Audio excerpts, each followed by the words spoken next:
इस तरह के सुंदर फ्लावर्स अगर आपको चाहिए, एडेनियम से लेना चाहते हैं, तो इन छोटे छोटे एडेनियम्स प्लांट पर ग्राफ्टिंग कर कर आप इस तरह से सुंदर सुंदर फ्लावर्स पा सकते हैं। Hello friends, welcome back to my YouTube channel Sinha garden and blogs. तो आज मैं जा रही हूँ एडेनियम प्लांट पर ग्राफ्टिंग करने के लिए। और ये जो प्लांट है, मेरे छोटे छोटे जो प्लांट्स हैं, लगभग 10 से 12 महीने के हैं। तो ग्राफ्टिंग करने के लिए जिस तरह के फूल चाहिए उसका मदर प्लांट ले लें। जैसा कि मैं आज इससे ग्राफ्टिंग करने जा रही हूँ। सैनिटाइज़र ले लें, थोड़ी सी कॉटन ले लें और एक चाहिए शार्प ब्लेड। कट करने हैं, बिल्कुल न्यू ब्लेड हो तो न्यू ब्लेड लें, क्योंकि बिल्कुल शार्प ब्लेड चाहिए हमें। और कुछ रबर ले लें। और सबसे ज़रूरी ग्राफ्टिंग करने के लिए चीज़ है वो है एक स्ट्रेचेबल पॉलीथीन। कुछ लोग ग्राफ्टिंग टेप का इस्तेमाल कर कर ग्राफ्टिंग करते हैं, लेकिन मैं हमेशा इस तरह के वेस्टेज से ही ग्राफ्टिंग करती हूँ। और ये एक वेस्टेज पॉलीथीन ही है, लेकिन ये स्ट्रेचेबल है। मैं दिखाती हूँ कि ये देखिए ये कितना स्ट्रेचेबल है। ये देखिए कितना काफ़ी स्ट्रेचेबल। तो इस तरह के स्ट्रेचेबल पॉलीथीन ले आप। और अब इसको आप लंबी लंबी पीसेस में भी काट सकते हैं या स्क्वायर पीसेस में भी काट सकते हैं। तो ये देखिए इस तरह से मैं काट ली हूँ। आप लंबे में भी काट सकते हैं या इस तरह से छोटे छोटे टुकड़े भी काट कर रख सकते हैं। तो चलिए पहले मैं इस प्लांट से स्टार्ट करती हूँ। तो इस पे हमें ग्राफ्टिंग करनी है और हमें यहाँ पे ग्राफ्टिंग करनी है। ज़्यादा ऊंचे पे ग्राफ्टिंग नहीं करनी है, लेकिन पहली बार जब कट लगाएंगे तो थोड़ा ऊपर से कट लगाकर छोड़ देंगे थोड़ी देर के लिए। तो इसमें जो सैग निकलती है वो पूरी तरह से निकल जाएगी। तो वैसे में ग्राफ्टिंग जल्दी ख़राब नहीं होती है। तो फिर से हम कट लगाएंगे थोड़ी नीचे से, यहाँ से। उसके पहले हमें अब जिससे हमें ग्राफ्ट करना है उस प्लांट के स्टेम ले लेते हैं। तो इस प्लांट से हमने एक स्टेम्स ले लिया है, ये देखिए। और इसी एक स्टेम से ना जाने कितनी ग्राफ्टिंग हो जाएगी। अब इस स्टेम से हमें ग्राफ्टिंग करनी है, तो हम एक छोटा सा कम से कम आधा इंच के आसपास का या उससे भी थोड़ा कम का टुकड़ा ले सकते हैं। लेकिन उसमें हमें ये ध्यान रखना होगा कि कम से कम तो उसमें 3 आइज हों। इसको और कट कर लेते हैं।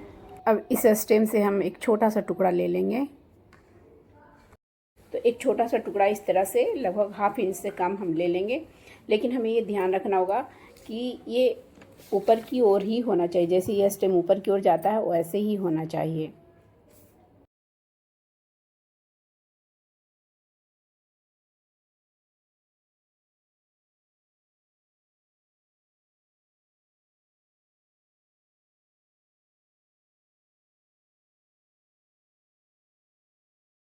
अब इस पर एक और हम दूसरा पॉलीथीन भी लगाएंगे। इससे अगर ग्राफ्टिंग अंदर से थोड़ा लूज भी रहा तो वो सही हो जाता है और ज़्यादा चांस होते हैं ग्राफ्टिंग सक्सेस हो जाने के।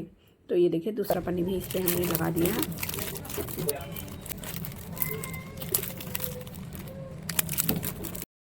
तो यहाँ पे मैं डबल पॉलीथीन लगा दी हूँ। अगर आप सिर्फ सिंगल से ग्राफ्टिंग करते तो ऊपर से एक और पॉलीथीन से उसको उठा देते और हल्की से भी रबर लगा देते, लेकिन ये डबल कर देने से ज़्यादा अच्छा रहता है। 100% इसमें सक्सेस होने के चांसेस रहते हैं। और इसको अभी हमें रखना कहाँ, तो इसको हमें अभी शेड में रखना है और उसको बिल्कुल से हिलाना डुलाना नहीं है। उसमें पानी भी नहीं देना है जब तक कि उनमें न्यू फुटाव नहीं आ जाए।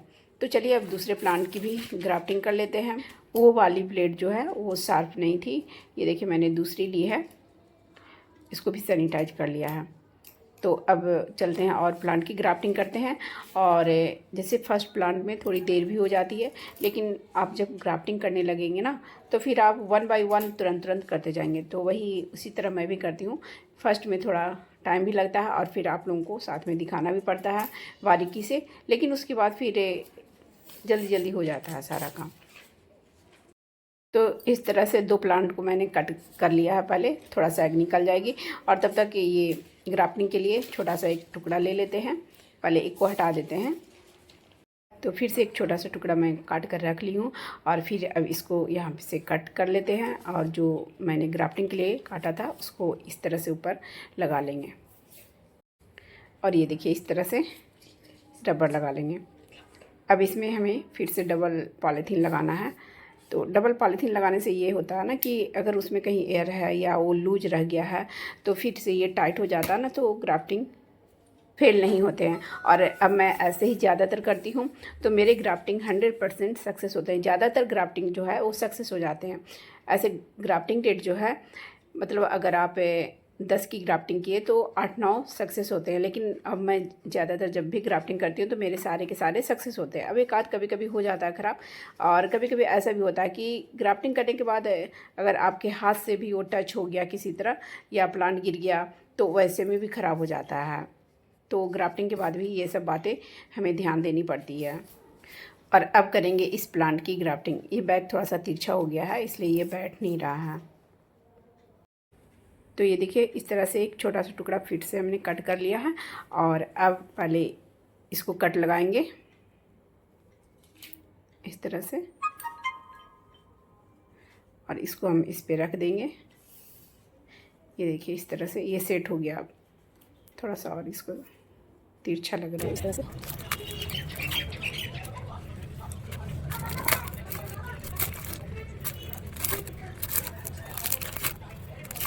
छोटा पन्नी ही इसका ही नहीं यूज कर रही है। देखिए बस इसको हमें डबल करना है।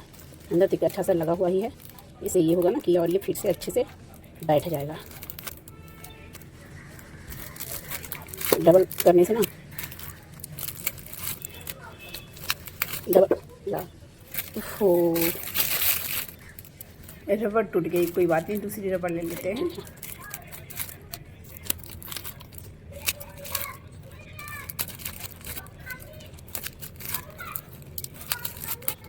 ये जो रबड़ लगाएंगे वो ग्राफ्टिंग एरिया से नीचे लगाना है। ये नीचे चला गया तो इस तरह से ये देखिए ये जो रबड़ है नीचे चला गया। मैंने ऐसे एक और हल्का सा लगा, तो इस तरह से ये देखिए 3 की ग्राफ्टिंग मैंने कर दी है, अभी और करनी है। ये देखिए ये जो ट्रे में लगा हुआ है इसमें एक ये और एक ये, इन दोनों की ग्राफ्टिंग करती हूँ। ये तो मुझे बहुत ही लग रहा है पतला है, अभी देखती हूँ।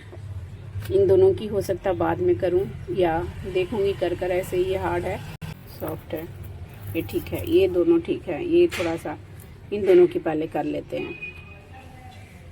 इन सब की बाद में करेंगे। इस पे तो फ्लावर्स खिले हुए हैं, तो इन दोनों की सिर्फ करते हैं पहले। तो पहले तो कट कर लेते हैं एक बार,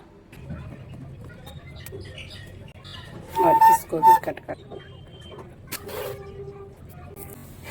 इससे जो ये सैग निकल रहा है इसको थोड़ा निकलने देते हैं।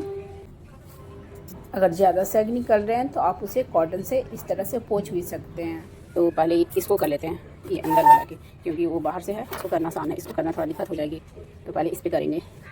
ये वाला था, ये इसी से मैं निकाल लेती हूँ। और देखिए इसको बगल में कर दे रहे हैं।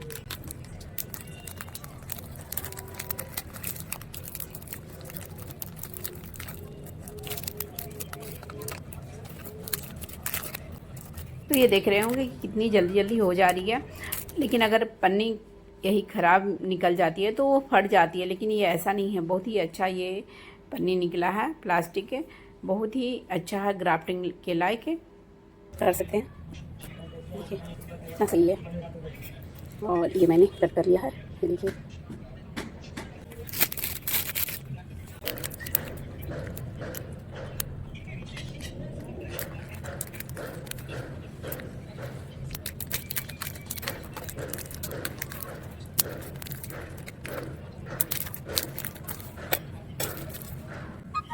इस तरह से एक और, अभी तक मैंने जो भी ग्राफ्टिंग की है एक ही स्टेम से किया, मतलब एक ही कलर के प्लांट से।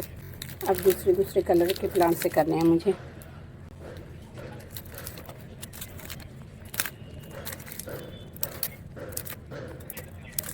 तो ये देखिए इस तरह से इन दोनों प्लांट की भी मैंने ग्राफ्टिंग कर दी है, और पहले से 3 किए हैं। अब इन तीनों प्लांट की भी ग्राफ्टिंग कर लेते हैं। पहले से मैंने 5 कर ली है, इन तीनों की करूँगी तो 8 हो जाएंगे। और भी मेरे पास प्लांट हैं जिनकी ग्राफ्टिंग करनी है, तो उनकी ग्राफ्टिंग अब मैं दूसरे दिन करूँगी। और साथ ही बात करते हैं ग्राफ्टिंग के पहले और ग्राफ्टिंग के बाद क्या क्या सावधानियाँ रखनी चाहिए। देखिए ग्राफ्टिंग के पहले आप प्लांट में पानी देना बंद कर दें। कम से कम 2 दिन पहले से इसमें पानी नहीं दें। अगर आप अभी ग्राफ्टिंग कर रहे हैं मार्च के महीने में, तो 2 दिन पहले या 3 दिन पहले से पानी देना बंद कर दें। लेकिन आपने ग्राफ्टिंग और पहले की है, जैसे कि मैं ये ग्राफ्टिंग की हूँ फरवरी एंड में ही, तो उसमें मैं इसमें पहले से ही पानी देना बंद कर दी थी, या मैंने शायद मार्च स्टार्टिंग में किए होंगे, मुझे डेट याद नहीं है, तो उसमें मैं कम से कम किसी किसी प्लांट में तो 1 सप्ताह पहले से ही पानी देना बंद कर दी थी। लेकिन अब मौसम गर्म हो चुका है, मिट्टी बिल्कुल से 2 दिन में सूख जा रही है, तो कम से कम 2 या 3 दिन पहले से पानी देना बंद कर दें। और ग्राफ्टिंग के बाद भी इसमें हमें पानी नहीं देना जब तक कि इनमें न्यू ग्रोथ स्टार्ट नहीं हो जाए, न्यू फुटाव आ नहीं जाए, तब तक पानी नहीं दें। अगर आप पानी डालेंगे तो फिर यहाँ से सैग निकलेगा, तो फिर आपका जो ग्राफ्टिंग एरिया है वो ख़राब हो जाएगा, तो फिर ग्राफ्टिंग आपकी सक्सेस नहीं होंगे। पहले पानी देना इसलिए बंद करना पड़ता है क्योंकि जहाँ से हम कट करते हैं वहाँ से सैग निकलता है, लिक्विड जैसा जो तरल पदार्थ निकलता है, तो अगर वह ज़्यादा निकलेगा तो वैसे में ग्राफ्टिंग ख़राब हो जाएगी। और ग्राफ्टिंग के बाद इसको बिल्कुल से सेडी प्लेस में ही रखना है जब तक कि इनमें न्यू फुटाव नहीं आ जाए। जब इनमें न्यू फुटाव आ जाती है, पॉलीथीन को फाड़कर बाहर निकलने लग जाती है, तब हम इसकी ग्राफ्टिंग टेप जो है वो हटाते हैं। तो जब मैं इसकी टेप हटाऊंगी तो उसकी भी वीडियो मैं आप लोगों के साथ शेयर करूंगी। तो इस तरह से मैंने टोटल आज 8 प्लांट की ग्राफ्टिंग की है और ग्राफ्टिंग करने में बहुत ही मज़ा आता है। तो आप भी ग्राफ्टिंग के एक्सपर्ट हो जाएंगे तो फिर आप भी इस तरह से ग्राफ्टिंग कर सकते हैं। और अब जो मैं करूँगी ग्राफ्टिंग तो बाद में दूसरे कलर से करूँगी। आज तो मैंने सारे को एक ही स्टेम से कर दी, इतने सारे प्लांट की ग्राफ्टिंग सिर्फ एक स्टेम से की है मैंने। तो अगर आपको मनचाहा कलर चाहिए तो आपको अगर एक टुकड़ा, छोटा सा भी टुकड़ा मिल जाता है, छोटा सा भी स्टेम कहीं से मिल जाता है, तो आप लाकर अपने प्लांट पे उसकी ग्राफ्टिंग कर सकते हैं। तो फ्रेंड्स, मेरी वीडियो अगर अच्छी लगी हो तो प्लीज़ मेरी वीडियो को लाइक करें, शेयर करें एंड कमेंट्स करें। और मेरे चैनल में जो पहली बार आए हों तो प्लीज़ मेरे चैनल को पहले सब्सक्राइब कर लें, बेल आइकन्स को भी प्रेस कर दें ताकि जब भी मैं अपनी न्यू वीडियो डालूँ तो उसकी नोटिफिकेशन आपको समय से मिल जाए। Bye bye friends, thanks for watching.